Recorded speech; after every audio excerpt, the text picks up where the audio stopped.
Welcome to the Together for Sharon podcast, episode 3. I'm Sharon's son, George. Along with me is my beautiful wife, Sharon's daughter-in-law, and also together we were my mother's caretakers when she was diagnosed with Parkinson's disease. Unfortunately, she passed on 1/1/2020, but we started TogetherForSharon.com in her memory. Today, we wanted to welcome Melissa Livingston. We met a while ago, and since we've become, in my view, like family.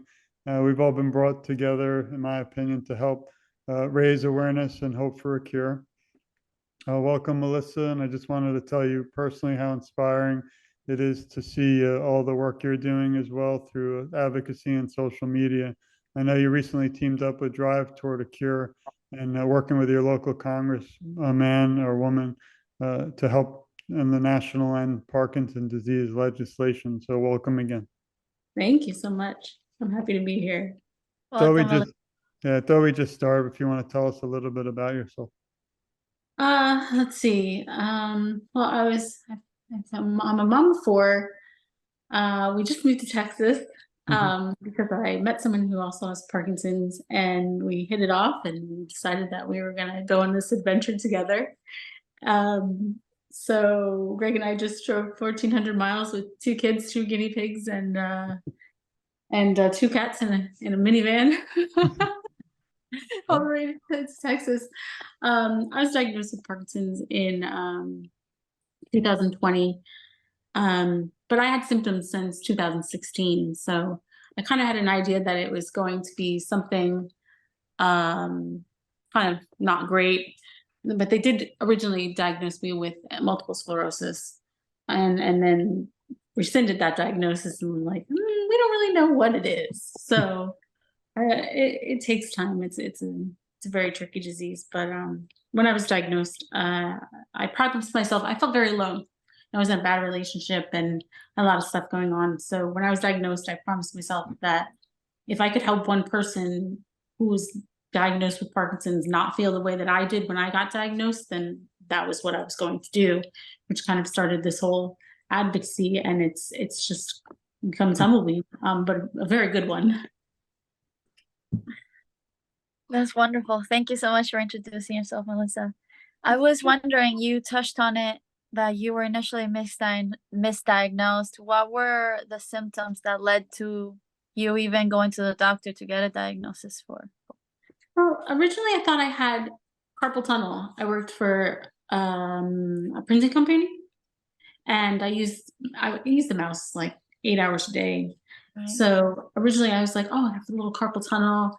Then I had a little knot in the muscle of my leg, and very quickly, within like the first couple of months, I developed a tremor. And when that started, I was like, oh, this is a problem.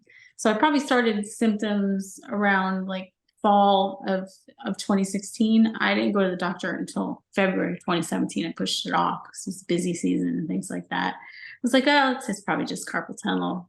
So I was very surprised when my doctor was first like, well, even though you have a background of Parkinson's, my grandfather also had Parkinson's disease. She was like, I think it's multiple sclerosis because I also have a family history of that. And that was bad enough as it was, but I actually thought that MS was the better diagnosis, but it really isn't. I think Parkinson's is a little bit more workable, but one way or the other. Yeah, thank you. Sure. What was it like with your family, trying to adjust? Or I know we even thought about writing a book for my kids because my 3 kids didn't understand anything about what their grandmother was going through. So yeah. What was the toughest part about, telling the family or even having your children understand? I think part of it was because my kids there's such a large discrepancy in their ages. They're 11 to 30 or 10 to 30. Elaine's not 11 yet. I'm already rounding up, but they're 10 to 30. So we have different levels of understanding, and one of my children has special needs. So she's kind of just like, your hand shakes, I'll hold your hand. She's very sweet. She holds my hand with trembling, and it stops, she's figured that out, which is really amazing. So I basically went home and I told the older 2, like, this is what it is. and they reacted differently. You know, my daughter, my oldest daughter is a little bit more like, well, like you're super mom and you've got this and it's gonna be fine. And my son was like, oh man, you know, he's like, what now? Like, what do we do? Where do we go? I didn't know much about Parkinson's disease. My experience with my grandfather was I really thought that I was going to live with it for 14 or 15 years and that was going to be it for me. Because that was his experience. And that was, I refused, the whole time I was waiting to get diagnosed, I refused to do any research because I couldn't kind of come to terms with the fact that that was a distinct possibility, even though I knew it was in the back of my head. So I said to him, well, I don't really know what I'm going to do. He's like, well, what if it changes your life? I was like, well, then I'm just going to have to change the world, you know? So that's what I'm trying to do one step at a time, is just change people's perception and change legislation and just keep talking until eventually the right ears listen. Yeah. I wanted to ask you, because you mentioned your grandfather and Sharon was also older. What's it like having this disease, being younger and being a young mom, because you have 2 young children still, you know? Yeah. It's difficult, you know.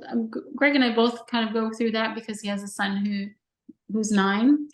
So it's challenging, especially with understanding the nuances of it and explaining to them, like, okay, I can't do this right now. You know, the main thing that they complain about, which is actually a little bit funny, is we'll be in a store and my 13-year-old will be like, we're walking really slow. Like people are looking at us. I'm like, well, that's how I walk. Like today, right now, this is as fast as I can go. You know, but I guess you just kind of meet the challenges head on as they come, and they do have a basic understanding of what is coming to a degree. I do have the tendency to sugarcoat things a little bit, not much, but because I don't want to give them like the naked truth, but I also want them to understand that there are things coming that might not be great, but we're going to work through them just like we're working through these things now. Yeah. I think that's the key to this whole thing, is to kind of just let them know matter of factly, like, this is how it is, and it's not always going to be great, but we're gonna keep pushing until it is as great as we can make it. And they're pretty content with that. So it's just meeting those challenges head on and just being matter of fact and honest about it to the degree that you feel like they can understand. So there is a challenge, but you know. That's a great outlook. Yeah, I agree. I mean, that's like everyday life too, you know. You're gonna have challenging days and all you can do is work with what you got in today. I agree. Have you sought any therapies or any things to help with your Parkinson's in your area or virtually? So far, as far as alternative therapies, or there's like boxing classes, dancing classes, you know, physical things like that, or music therapy. Rocksteady. So Right. Greg just signed up with Rocksteady, and he hasn't started yet because he's waiting for his authorization from his doctor. So now I have to do the same thing. So he'll start before me.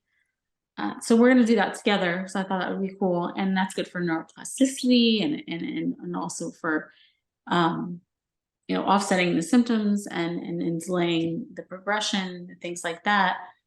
And also, I also do with I don't know if you know Darby Schlosser, but she runs a Motivation Foundation, and they do a lot with cueing and neuroplasticity in Parkinson's, where you memorize digits of pi to a story that has mnemonic devices in it, and it also includes movement and stuff like that. So I mean, doing these crazy things like YMCA backwards while reciting pi and stuff like that, and it's hysterical because I think the average person would be challenged by it. Yeah. And I just laugh at myself. So I got my friend Chris, who also has Parkinson's, I got him to do it, and we do that together. I've taken a break, but I'm going to start back up week after next. So those are a couple of things that I find neuroplasticity to be important to be, because I have that fear of losing my memory and things like that. So and I do tend to be a little bit forgetful. So I don't want to just keep pushing that brain situation as much as I can. So kind of keep that all where it's supposed to be. We met because of obviously awareness. I thought when I was going through, obviously we're more of the caretaker, but when I was taking care of my mother, I felt alone, honestly, most of the time. So I decided to start Together for Sharon, but really not just kind of keep my mother's memory going, but now also share other individuals. And you were one of my first. So one thing I'm always love to discuss is how do you think we can get more awareness out there? I mean, obviously both of us, I think, don't sleep already. Like I think Oh, sometimes I post at 4 a.m. and I see you posting too. So I don't know, that's not helping either of our health, but I feel like some days I don't feel I can rest until individuals like you know, are okay. And I find we're all kind of forced together, but I feel like we're family. I might have right. lost my mother, but I've gained so many incredible and inspiring people in my life. And, you know, it's not just touching, but it's hard because sometimes you want to help, and some people for some reason think you want some. It's that's not what Right. we're here for. We're all just want to, you know, cure. And I like what Michael J. Fox Foundation always says, they'll be gone, you know, they won't be gone until the cure is here. Something similar to that. It's the same way I think. But what do you think we can do more? I mean, I don't know if me and you personally could do more, but what do you have planned, or what do you think we could do more for literally awareness? Because I feel if more people were aware, we would already have a cure. And also, I do think that the work you're doing, and I actually spoke to our local congresswoman also to end Parkinson's disease, and having the as an attorney and a police officer, and I have a PhD, but all those things through Congress are really, I think, a huge factor in changing what's happening. And I can't believe it's only the first time legislation is, you know, bipartisan happening, which is kind of sad, but definitely exciting at the same time. But again, what do you think we can do to get more people to understand Parkinson's and help us find a cure? I think one of the main things is just kind of still putting it out there, what the experience is like. Because what I've encountered in just trying to have candid conversations with people that don't have Parkinson's is that they're like, oh, so what is that? Like your handshakes and stuff? And I'm like, yeah, well, it's worse than that. And you don't want to just dump on them like a bunch of like terrible stuff. But really there's over 40 symptoms to Parkinson's, and I feel like most people would be hard pressed to name more than like slowness of gait and like trembling or something to that degree. So what we're trying to do, and I say we because I do connect with, I kind of feel like, you know, like when you do like a police investigation and you're kind of like connecting those dots and stuff like that. I kind of feel like it's kind of like that. I'm connecting this person to that person and that person to this person. And I think that was really the point of Parkinson's Looks Like Me, was to represent not only the YOPD community, but people with Parkinson's in general. Like we're not that hunched over old man anymore. We're a diverse community of people who are living with this condition, and we do need help. So putting ourselves out there and just pushing that image of a competent person, but also a person that's struggling, and being honest with your symptoms and filming yourself. Like I film myself when I'm off. I film myself when I'm crying. I film myself when I'm, you know, when my kids are like have me at my wit's end, because that's real life. That's the way it is. And I don't feel like going out there and showing people that I can run a marathon is the only way to show them that people with Parkinson's are out there. I want them to know that yes, I can run a marathon, but maybe not today because you know. So I feel like that's important, just to constantly get that conversation going and talk about it as much as we possibly can, and spread it as wide as we can until it has to catch somewhere. I feel like right now, I feel like we're at a precipice with the National Plan to End Parkinson's Act, which is a very long title. I feel like that's one of the best things that's come around for Parkinson's in quite a while, because they passed, I think it was at least 5 years ago, they passed the National Plan to End Parkinson's and Alzheimer's Act. And so much legislation and research and new medications came out of that for people with Alzheimer's, that it can only be beneficial to people with Parkinson's, you know? It's amazing to see the social media. Obviously, we've had bad things from social media, but it's been positive for Parkinson's community because I've been able to connect with you and other people around the world now. I know could have numbers incorrect, but last time I looked, it was approximately 1 million people in the U.S. with Parkinson's, but through the World Parkinson's Congress, I learned there's 10 million around the world. And I find that we're so much stronger when we're all, together. Unfortunately, the last one was in Barcelona. It's tough for us to travel, but I heard a rumor they may have one here in the U.S. So I hope one day we'll all get to meet together in person. That's what I'm hearing. I'm hoping that they have the next one here. I mean, they've had a couple of them. I wanted to go to Barcelona, but it was just too much to get there. So, I imagine, I'm surprised I asked them too why they don't have it virtually, because they could gain a lot of donations and things, because we would pay a lot to just be able to sit in live from the US there. But, which social media and then I wanted to throw it back to grad through, but which social media platform do you think is working the best for awareness when you do it? I know we have like too many of them, but I feel like, like right now, TikTok is the #1 social media platform in the world. And on TikTok, the hashtag that I started when I started posting on Instagram, Parkinson's Looks Like Me, has 21.1 million views. Oh, wow. And that's since not this past July, but a year ago, July. So in that time, that's pretty provocative. And that's not just me, that's a bunch of different people. Yeah. And through that hashtag, just on Instagram alone, I feel like Instagram and TikTok are probably the most useful. But Facebook is also useful as far as advocacy, the way I do it, focusing more on the mental health aspect, because more older people use Facebook than they use Instagram. So they all have their benefits. Twitter is also, or X is also useful, just for medical advocacy and things like that, because a lot of doctors connect on there, and a lot of people with Parkinson's connect with doctors on there. And so I feel like it kind of runs the gamut, but I would definitely say TikTok is an underused platform, because not everybody wants to read my 2,200 character maxed out Instagram caption, because it's a lot, and we have Parkinson's, and maybe 5 minutes of your time at 4 a.m. is not really what you're looking for.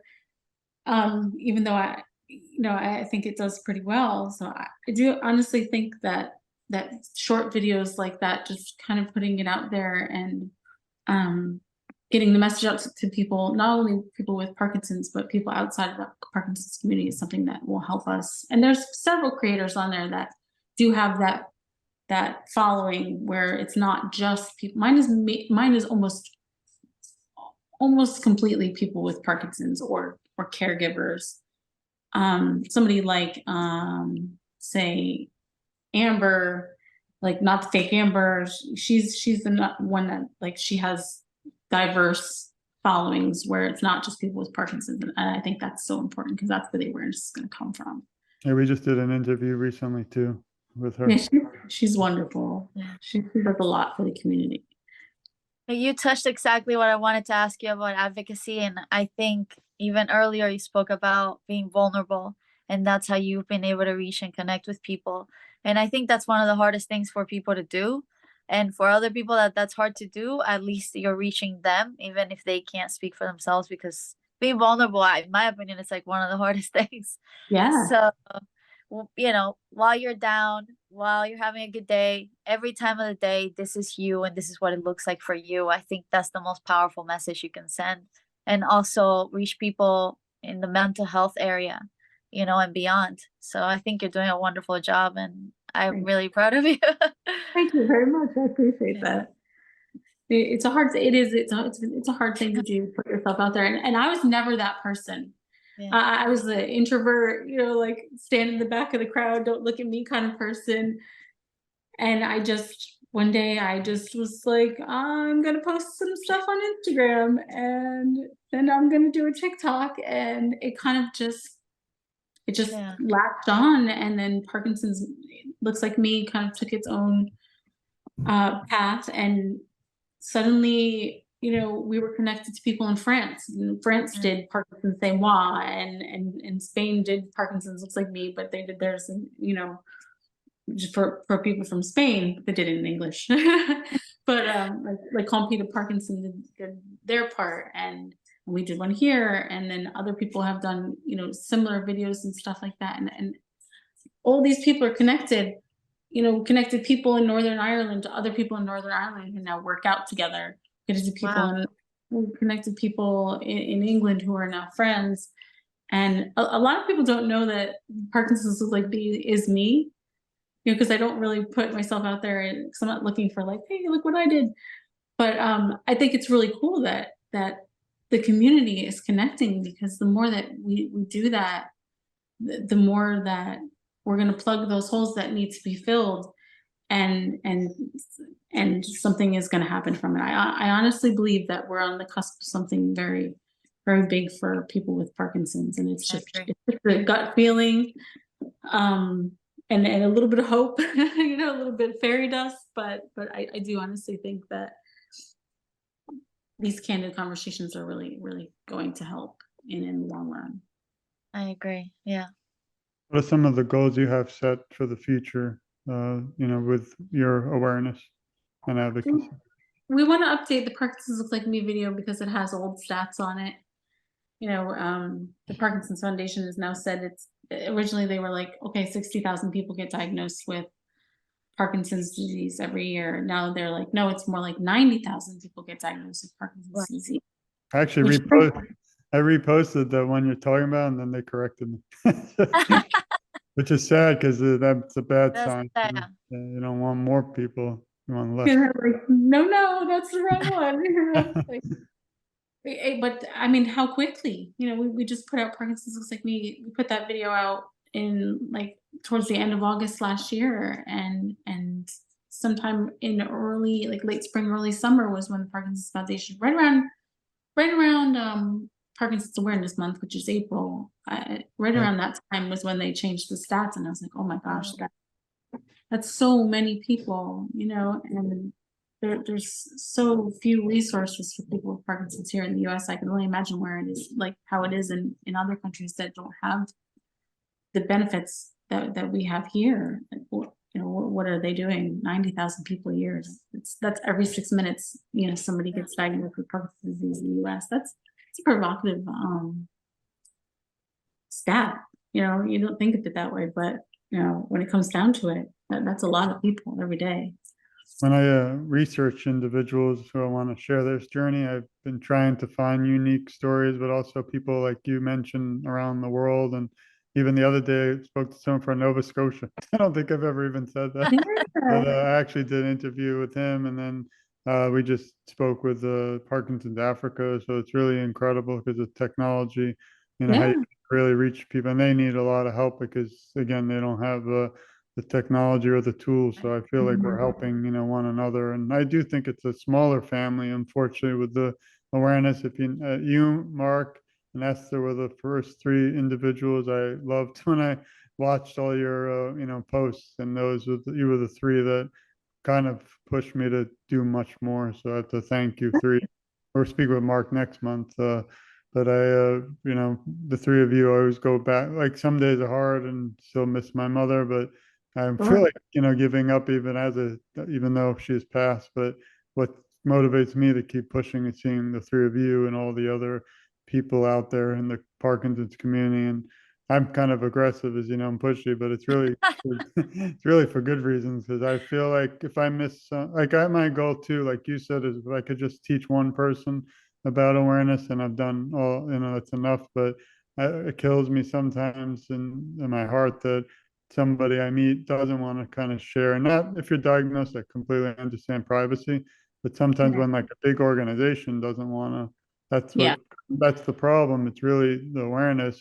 We're trying to help awareness, and if they don't want to participate, it's kind of the problem. So that's one thing I always regret. I always say, even when taking care of my mother, we don't regret anything, because we've tried everything. We were with her 24/7. It was that's another podcast for another day, but Wow. just, I think the biggest key is, like you said, just keep pushing forward. I think so too, because there's so many people out there that I feel like have a voice or could have a voice that, that's what I like about what you're doing is the people that you're speaking to are so diverse Okay. that there might be someone out there that was like, I didn't even know that this person existed, like I speak to a man that's from Finland. Mhm. Uh, And you should actually talk to him. I'll I'd email love you to. the information. His name's Rami. I just found out that he's a DJ, Mhm. and he's put out several albums over wow. the years under a different name. And I've been speaking with him for a year, and Mhm. which is cool because same thing. Like I've never talked to anyone from Finland before. Yeah. Like, I found another person from Finland, and I was like, hey, I don't know if you know this guy, but he's from Finland. Maybe it's close by. I don't know much about Finland. But you should definitely speak with him. He's an interesting guy, and I think it's really cool that we're able to connect, to all these different countries and find difference between what Parkinson's looks like here as opposed to what Parkinson's looks like in Africa, where like they think it's witchcraft, in Mhm. some Right. smaller countries. It's amazing to think that there's that kind of mindset still out there in the world, but it really is, and people with Parkinson's all over the world really need our help, and we have the ability, capacity to affect that, even if it's in a small way. And I find that pretty amazing.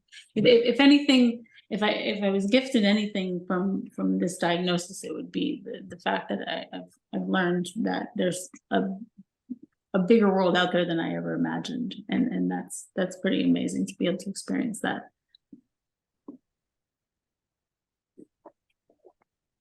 Catherine, do you have anything else, or? No.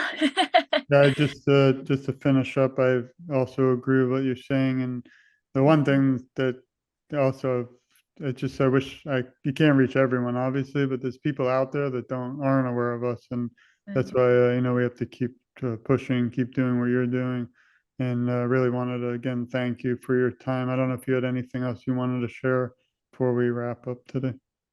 Uh, no, there's not too much else going on in my world right now. We're just trying to settle Oof. in here, and I'm gonna get back on the grind. My conversation with Senator Fetterman actually got canceled Oh, because but it's for a good reason, is because there was too many people interested in speaking with him. And I answered that email within like 5 minutes, and they were like, "Well, you were low on the list of people. There were many people in front of you," and I was like, mhm. "Man," like it was only 5 minutes. But I'm gonna have another opportunity to speak, and I've still called my congressperson, Yeah. I went and on. I went on a regard. letter writing campaign a few weeks ago, and I wrote to probably like 10 people. I still haven't heard from it. So you just gotta keep. No, believe me, I won't give up. I'll keep sending. Yeah, you're tenacious though, which is I like that about you because when I started doing Parkinson's like me, I was like, you wanna write me a story?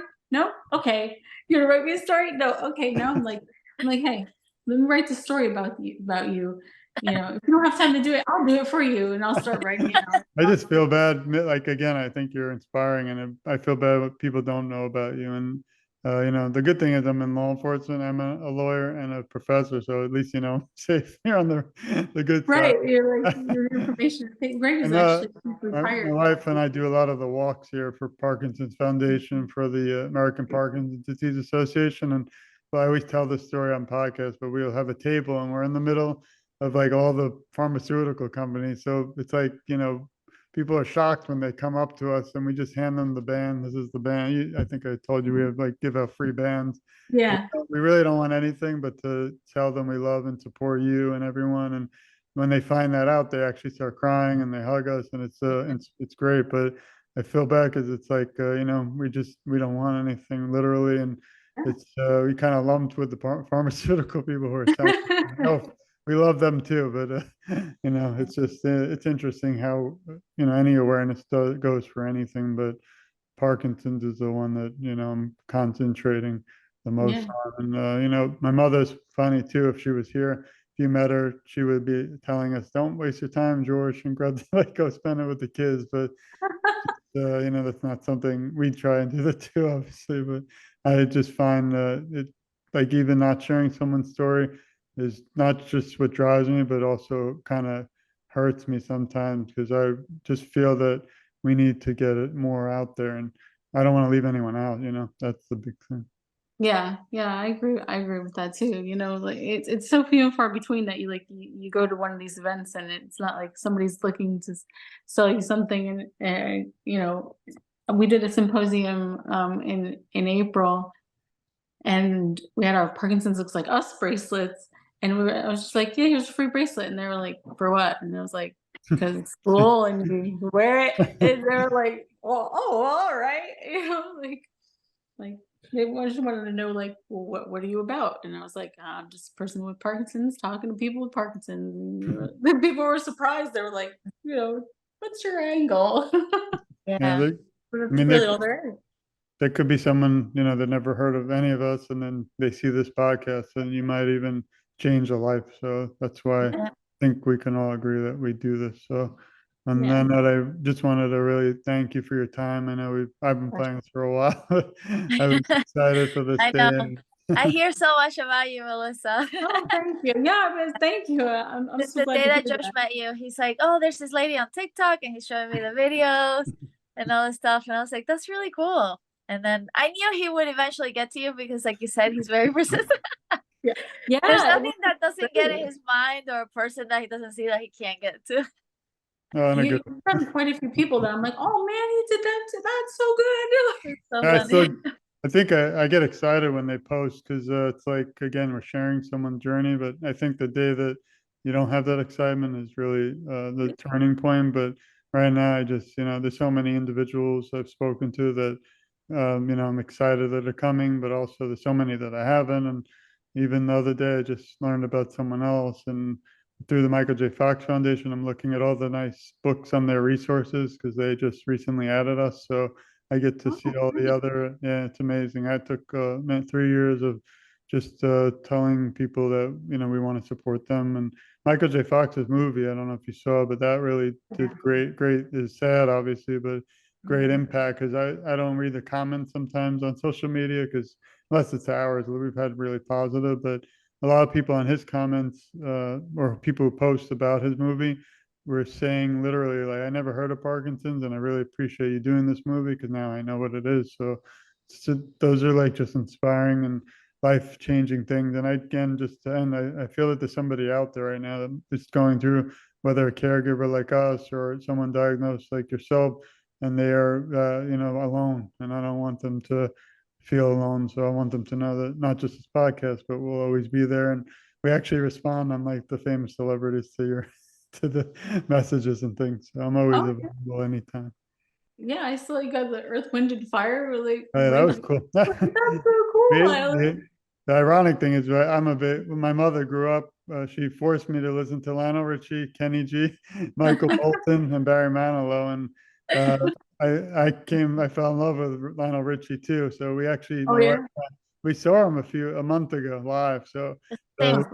Earth, Wind, and Fire opened for them, and I knew who they Yeah. were, but I didn't realize that one of their main founders actually passed away, and he had Parkinson's. So I heard that. I didn't know that. So when I found that out, I figured I'd send a message to them, and I was shocked that they liked it. It wasn't the full response I wanted to do an interview with them, but that was still really nice that they liked it. So they know we're out there and we're fighting I for them. thought it was great. Yeah, I Yeah, was so it was excited. I was like, oh, this is awesome. and hopefully we'll be able to collaborate again. And I'm always Yeah. open to some ideas. Sometimes I sit there and stare. It's like you ever see those cartoons where you just have the bubbles trying to think like the cloud, and I'm just trying to think, and I'm just some days it's not happening.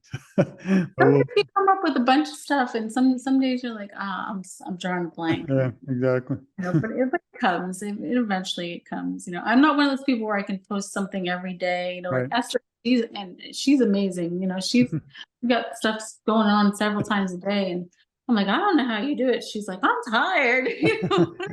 Sometimes I think I post too much, but then I feel like if I don't, it's I don't know. I don't even know why we post why I post. It's just kind of want people to be aware. That's all. It catches on though, like eventually it catches on because it took me a while to get my things going. And I don't, like I said, I don't have a huge following as other people out there that have a following that's larger than mine. But the following that I have, I speak to every single person Yeah.